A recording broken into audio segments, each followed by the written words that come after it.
Okay, and then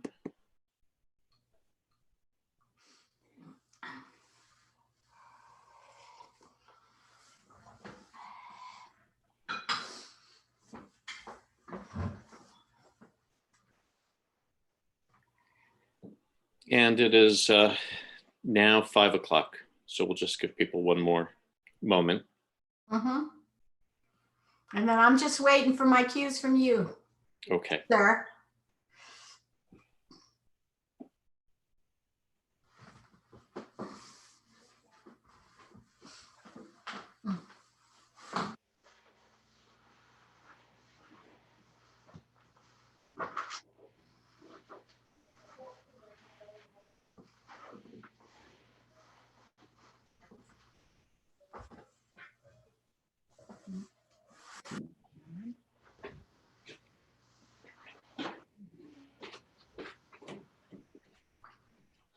Put it on the floor.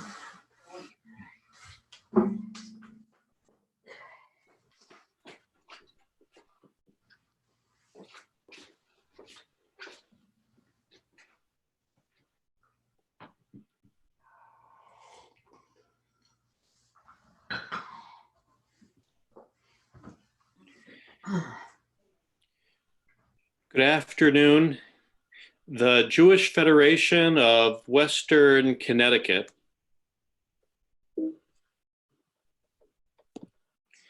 in partnership with B'nai Israel of Southbury, Voices of Hope, and the Mandel JCC of Greater Hartford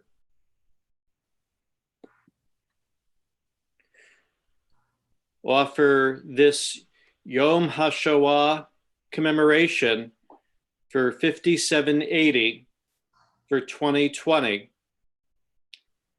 And this is made possible by the Faye and Max Katz Yom HaShoah Memorial Fund.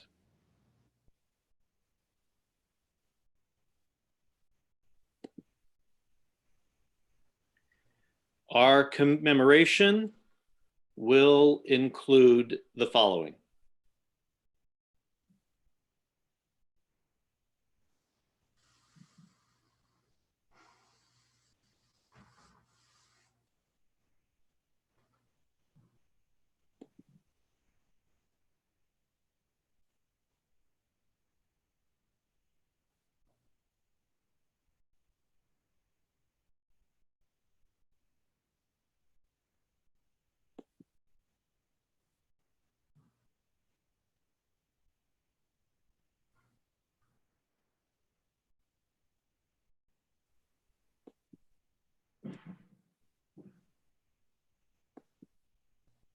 Good evening. I hope this evening finds you safe and healthy. My name is Pauline Zimmerman, and I'm president of the Jewish Federation of Western Connecticut. Thank you for joining us this evening as we remember what we must never forget, Yom HaShoah, a day of Holocaust remembrance. Every year, the Jewish Federation of Western Connecticut remembers the 6 million Jews who perished at the hands of evil. We pay tribute to those who survived, and we are blessed to have those who hold their memories and experiences dear to them with us tonight. Normally, we would be holding our observance in the B'nai Israel sanctuary, but as we all know, these are not normal times. This year, we do so on B'nai Israel's YouTube channel. Our ability to bring everyone together for this commemoration is made possible by the Faye and Max Katz Yom HaShoah Memorial Fund. Faye and Max's vision of the future, while keeping the past in clear sight, is why we are here tonight. Faye and Max came to the United States from Germany, and having built lives here, retired to Heritage Village. For their legacy, they were determined to do their part for our community, to avow each year together in real time, never again, and we will never forget. I'd like to thank Rabbi Eric Polikoff for his vision, direction, technical skills, and leadership in bringing this program to fruition. I'd also like to thank Voices of Hope for their participation, Programming Chair and Federation Board Member Rachel Albert, for her work along with Kathy Conte, the Federation Programming Director, to make this program a reality, and Jane Mahler, former Federation Board President and historian, for all of her information and help. The Mandel JCC of Greater Hartford, and B'nai Israel of Southbury. I wish everyone safety and good health as we go forward. Thank you.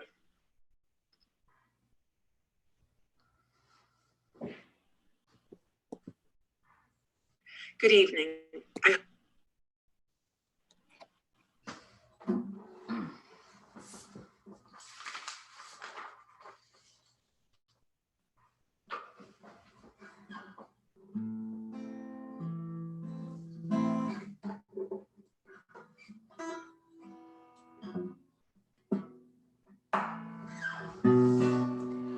Ani Mahamin, Ani Mahamin, Ani Mahamin, Ani Mahamin, Be'amuno Shalema, Be'amuno Shalema, B'viat HaMashiach, B'viat HaMashiach Ani Ma'amin, B'viat HaMashiach, B'viat HaMashiach Ani Ma'amin, Ani Ma'amin, Ani Ma'amin, Ani Ma'amin, Ani Ma'amin.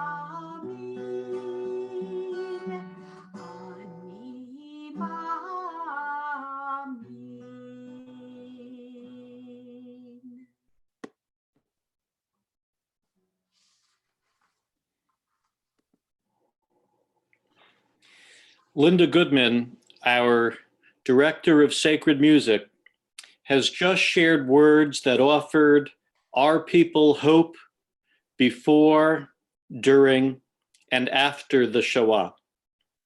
Ani Ma'amin. I believe in perfect faith in the coming of the Messianic age. And though it is delayed, I will await day by day.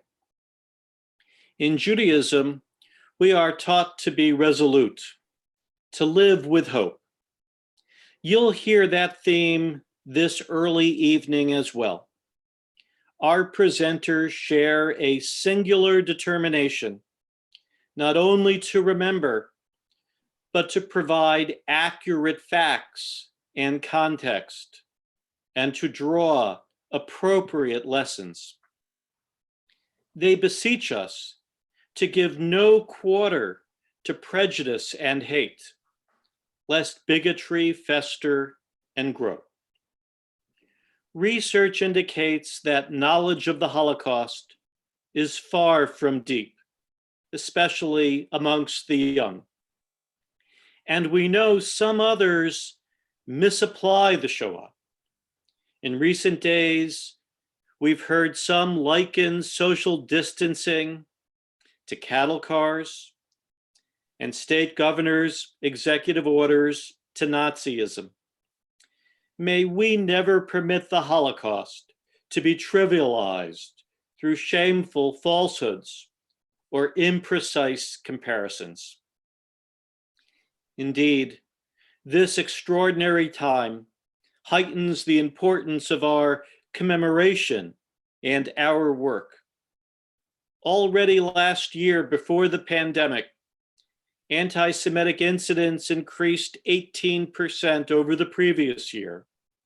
Now, Reuters reports in the first few months of 2020, there's been a significant rise in accusations so familiar to us from earlier times.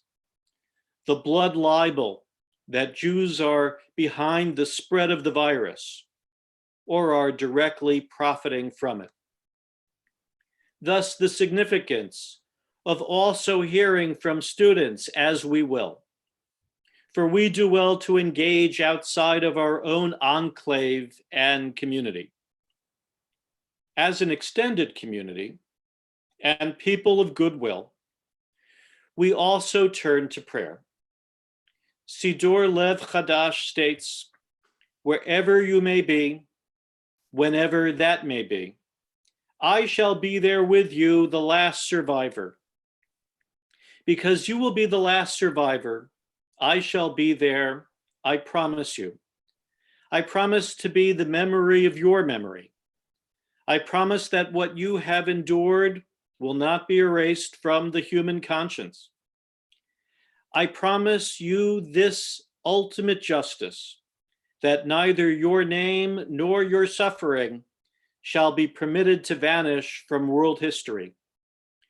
You were one man, one woman, but it is as if you had been one suffering humanity. And because you will be the last, it will be my duty to take over your martyrdom as one takes over in a relay, not in order to relive it, but to relate it for all time, to bear witness before history, in order that criminals shall no longer be absolved, to teach children that having become adults, they may build a society conscious of its past and resolutely turn toward a future of justice, love, and peace. Which is to say, day by day and today, as Linda sang, Ani Ma'amin, I believe in perfect faith in the coming of the Messianic age. And though it is delayed, I will await day by day. Ken Yehi Ratzon, be this God's will.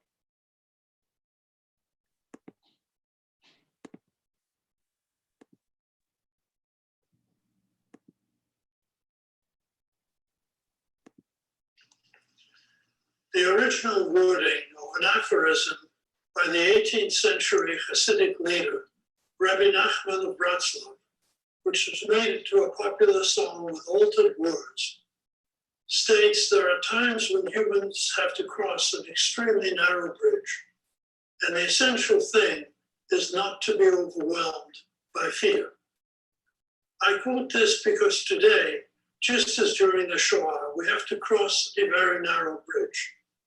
An Auschwitz survivor and psychoanalyst Viktor Frankl taught us that even when we have no control over circumstances, we do have control over our reactions to them. Today, an invisible enemy lies in wait for us.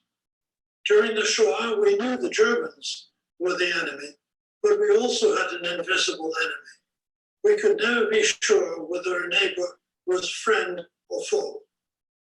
Today, we are told to act as if everyone is a COVID-19 carrier. During the Shoah, we had to assume that all our neighbors were foes. The big difference is that today we are all on the same side. Both then and now, our places of worship are closed. But whereas during the Shoah, our places of worship were destroyed by the government, today we close our places of worship to prevent viral spread. Today we are told to hide, and we call it social separation. During the Shoah, we also had to hide our true identity. The difference is that during the Shoah, we hid in order to save ourselves. Today we are socially separating in order to also protect others. How can we control our reactions to circumstances? First and foremost, be adaptable and flexible. At the age of 7, I had to adapt to a new name, a new religion, a new language, and a new background. By comparison, adapting to current separation procedures is a breeze. Second, don't give in to pessimism, but face the future with hope. By working together and helping each other, we will overcome this virus. In time, effective therapy and preventive immunizations will become available, and the economy will recover. And years from now, we will be able to exaggerate the difficulties of life today to the next generation. In 1933, the population of Poland also faced a double threat. In addition to the effects of the Depression, the country faced the fury of destructive flooding. My father, a rabbi, wrote the following to his community, quote, "In addition to the general economic depression which hovers above us like a night, ground under its burden and darkening the horizon of our lives with gloom and foreboding, in addition to the plague of unemployment, which grinds down the exhausted human being and forces thousands of people who pray for work into an enforced vacation.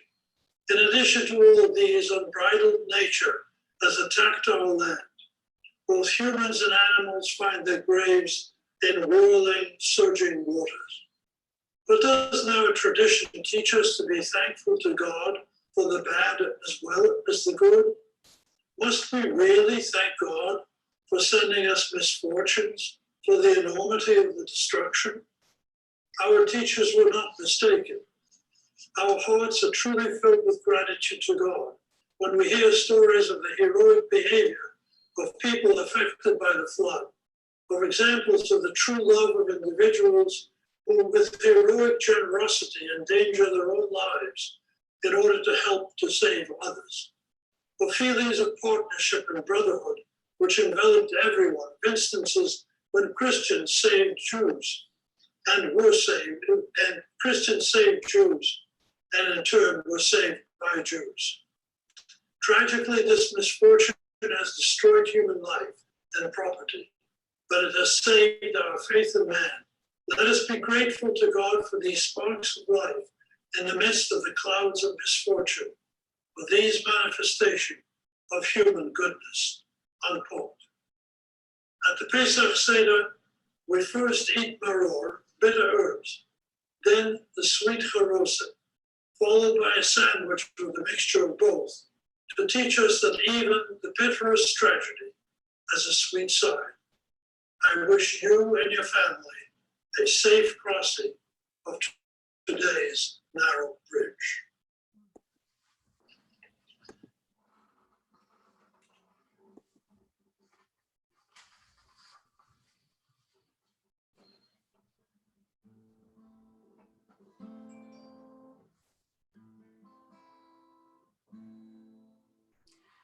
Kol halam kulo gesher tsar meod, gesher tsar meod, gesher tsar meod. Kol halam kulo gesher tsar meod, gesher tsar meod.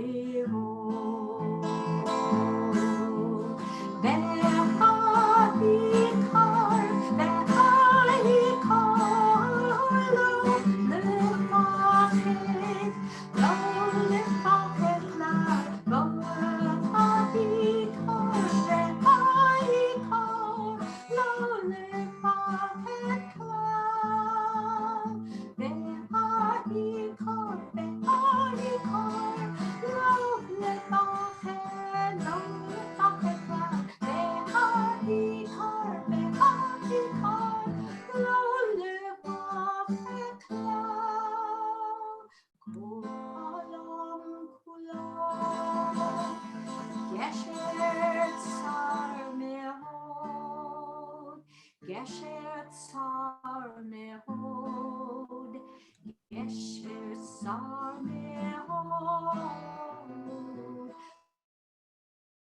Kol halam kulo, gesher tsar meod, gesher tsar meod.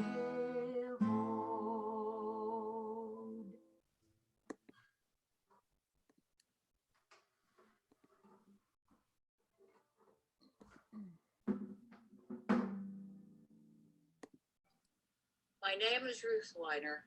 I was born in Vienna 89 years ago. I'm telling you this for two important reasons. At 89, I am among the youngest of the Holocaust survivors who can speak to you personally to share their intimate knowledge of facts that are now mainly found in books and to bear witness to the harshest of personal experiences. So very soon, there will be no one left to do this. As for the Vienna part, Austria was Hitler's first conquest and his first experiment with persecuting, banishing, and murdering Jews. He found that his efforts were successful beyond his highest hopes. As the world turned its back and ignored his widely publicized plan to annihilate all of the world's Jews. Disturbed and unopposed, the Nazis persevered with the madness that had started in Austria, and they spread it throughout Europe. And when it was over, there were 6 million dead Jews, 1 of every 3 in the whole world, murdered in depraved, horrible ways previously unimaginable. No one really cared. No one intervened to prevent it. To this day, there are many who deny it. Behind me on my dining room wall are 2 portraits of a happy pair of newlyweds. The portraits were painted in Czechoslovakia nearly 200 years ago and hung proudly in their carved oak frames in the Viennese dining room of my grandmother. They are her grandparents, and I always loved them, although I didn't know them.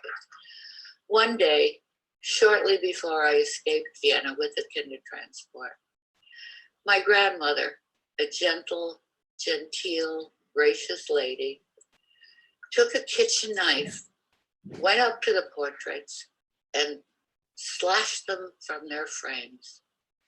She rolled the canvases up, handed them to my mother, and knowing she would never see me again, said, "I want her to have these so that she will always remember who she is." And so I remember, as we all must remember. We cannot ever allow this evil to reoccur, these tragedies to be suffered again anywhere. But how is this to be done? How do we have impact on the future? I'm privileged to have had for many decades the opportunity of working with literally thousands of young people who are learning about this gruesome subject. Hardly a fun gig for the average American teenager. They've come and I've met them in all colors and shapes and sizes, from every segment of our varied society and schools of every sort. And they deal with this darkest of subjects with unfailing respect and compassion. Their questions are profound and sensitive and personal. I find them consistently to be a wonderful, warm, responsive audience and beautiful young people. And they are the future. Education and remembrance then are our path, if there is to be any hope. These young people, as many as can be reached, are hope for a future where causeless hatred is to be blunted and no longer a fear and a scourge. Thank you.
Why do we tell stories? Told as messages for the future and reminders of the past. They are also a powerful teaching tool, which are the closest people have to witnessing an event firsthand. Stories allow us to take a critical look at the past and learn from it.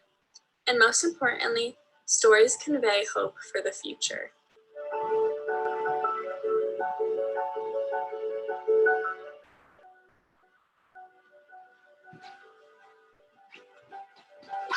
We have the honor of meeting Dr. Leon Comedes and hearing about the story of his life in Europe during World War II. Dr. Comedes was only a young child at this time, separated from his family for his own safety. But one of the very many special things he was able to share with us was how he looked at his father's writings to cherish his family and more deeply understand his childhood. Today, these same family stories are able to connect him with his children and grandchildren, enabling the story of Dr. Comedes' father and himself to live on.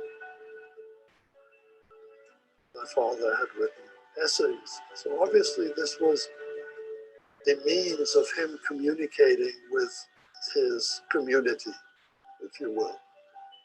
And I became fascinated because for the first time, I was able to struggle with his ideas. I left when I was 7.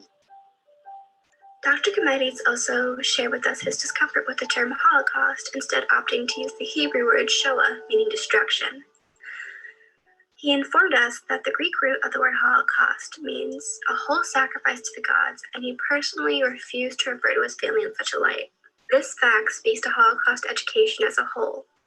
Everybody grows up learning the term Holocaust without realizing the existence of an alternative, perhaps more accurate term. As time continues to pass, education on this matter becomes more and more important in order to remember. It's easy to get wrapped up by numbers and statistics. However, the emotional stories and experiences people endured are just as important to remember and reflect upon.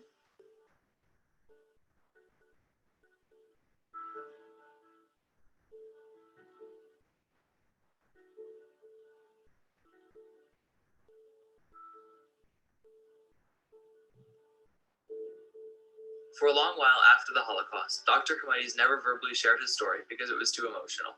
Instead, he opted not to dwell on the past. But by choosing to retell some of the darkest parts of his life, he was able to give younger generations, including members of his own family, a deeper understanding of both his own life and the historical situation. Stories that get passed down from generation to generation and have an educational purpose transcend age barriers in ways to allow for a more hopeful future. Stories serve as a message, a warning, and a promise for a better future.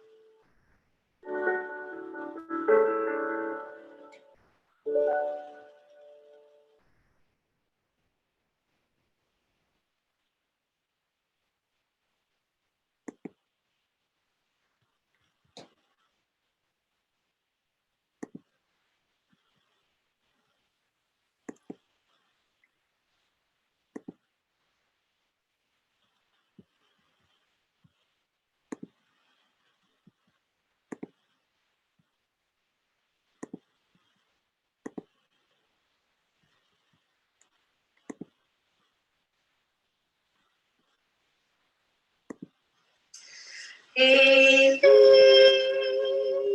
Eli, Shelo yigamer haolam, hakol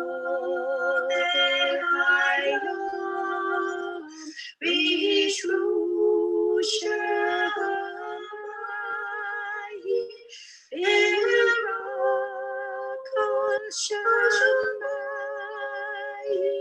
Tefillat ha'odam, hakol b'hayom, rishvu shamayim, v'rak hashamayim, tefillat ha'odam. Oh God, my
candlelighting and reflections by representatives of the second generation and third generation from our own extended Jewish Federation.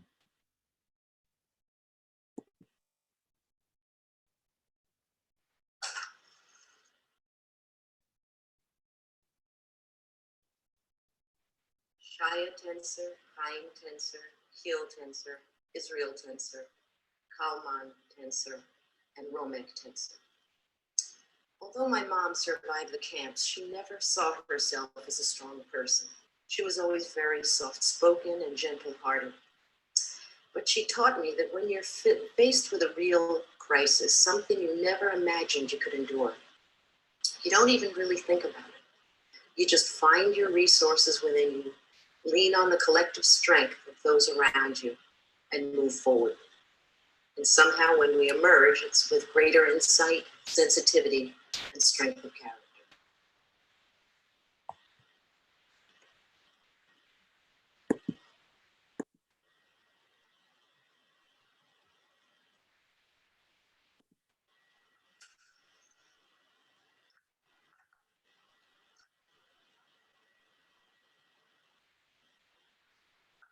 Shmuel Weinberger, Yaakov Surmer, Leah Surmer, Hannah Surmer, Sarah Surmer, Cyril Surmer, Seva Surmer. My dad, my idol. He had fought adversities all his life, a Holocaust survivor who then had lived through oppressive communist era and later with his family had immigrated to Canada to start a new life again. He believed that with grit and perseverance, the darkness will always yield to a new dawn of shining sun.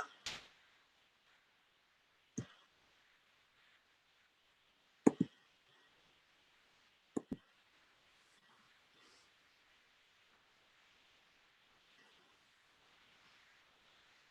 Jane Gaston, and I light this candle in memory of my dear mother, Agnes Engel Gaston.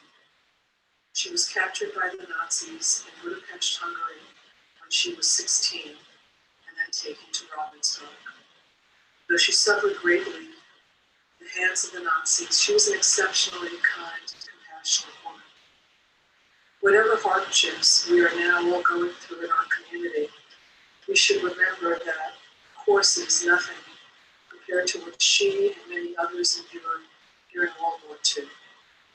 I pray that in spite of the difficulties we now face because of the COVID-19 crisis, we will emerge from this historical moment stronger, even more compassionate because of it. May the memory of those who lived and died during the Holocaust remind us of our own fate. And may their courage and resilience inspire us to act so that we can create a better future.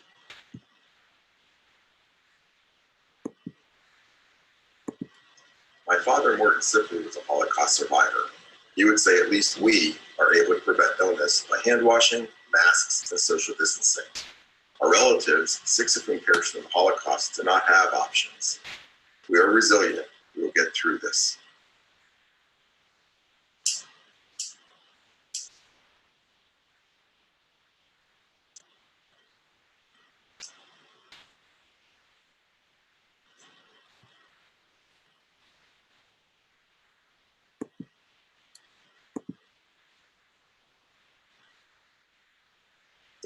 Hi, my name is Susan Wise. I'm a child of survivors. My father was Wolf Salinger.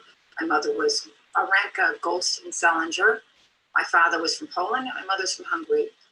I'd like to give you a little bit of background. My father survived several death camps. My mother is a survivor of Auschwitz.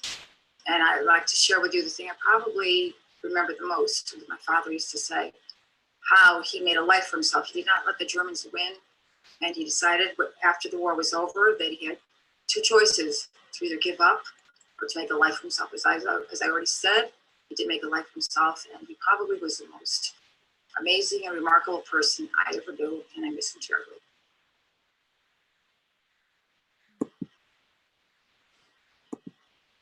This is my mother, Frida Winnick, and I'm Sydney Winnick.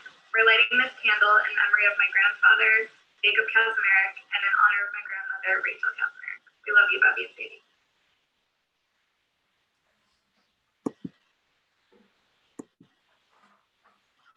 My name is Ben Winnick, and I'm lighting this candle in memory of my grandfather, Jacob Kazimierz, and in honor of my grandmother, Rachel Kazimierz.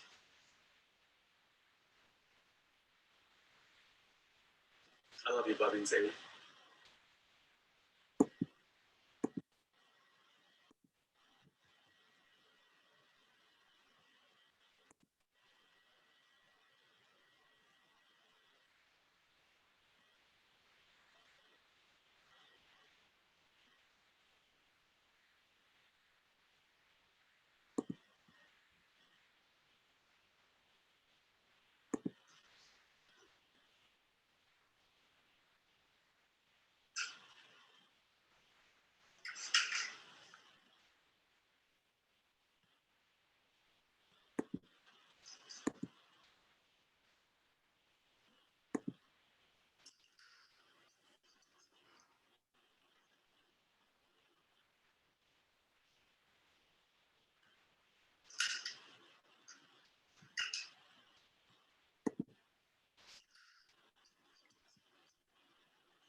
The El Malei Rachamim prayer, addressed to a merciful God, discusses the deaths of 6 million innocent victims. It concludes, may they be bound up in the bonds of eternal life and may they rest in peace. These people deserve no less. It will be followed by the Kaddish prayer, a prayer of remembrance and hope.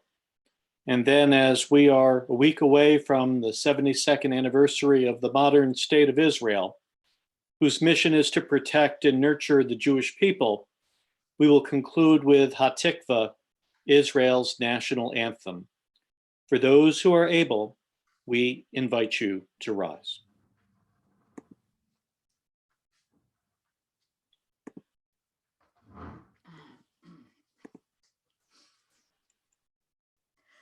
El Malei Rachamim Shachin Bamramim Hamzeh Menucha Nechona Tacham Hashkina Im Kirashim Utarim Kisoharakia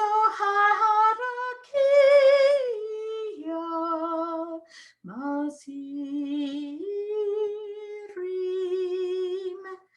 Venishmot Yakirenu Shehalchu Leolamam Baal Harachamim Yastirayim Beseter Kenevav Leolamim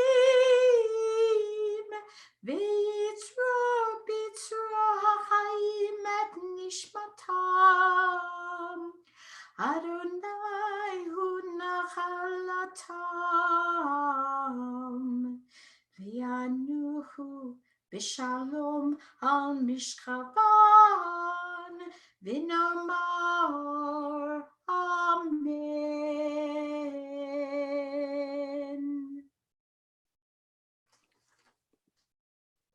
Amen.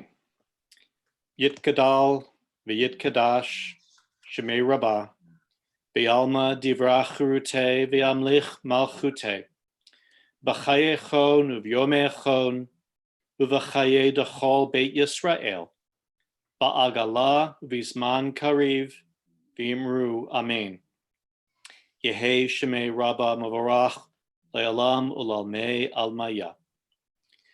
Yitbarach v'yishtabach, v'yitpa'ar v'yitromam, v'yitnaseh v'yithadar, v'yitale v'yitalal, shemei dekudashah, brichu.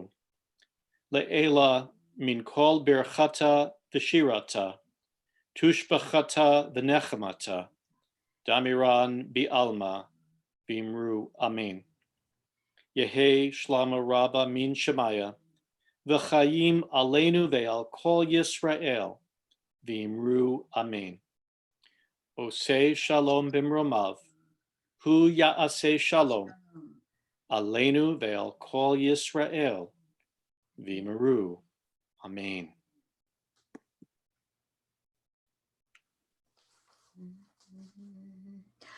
Kol hod balev penima, nefesh Yehudi homiya, ufate Mizrak kadima. Ayin let Zion Sophia,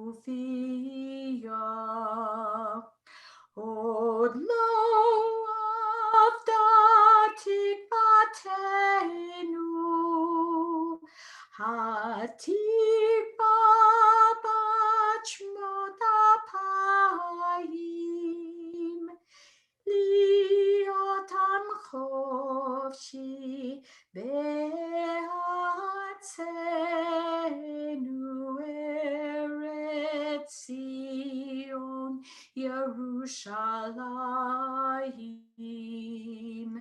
Liotam chofshi be'atzenu Eretz Zion Yerushalayim.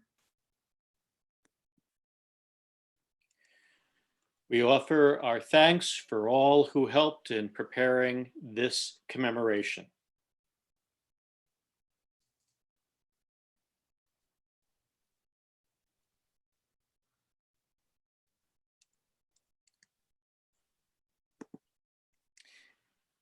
Erev Tov from the Jewish Federation of Western Connecticut. Have a good evening.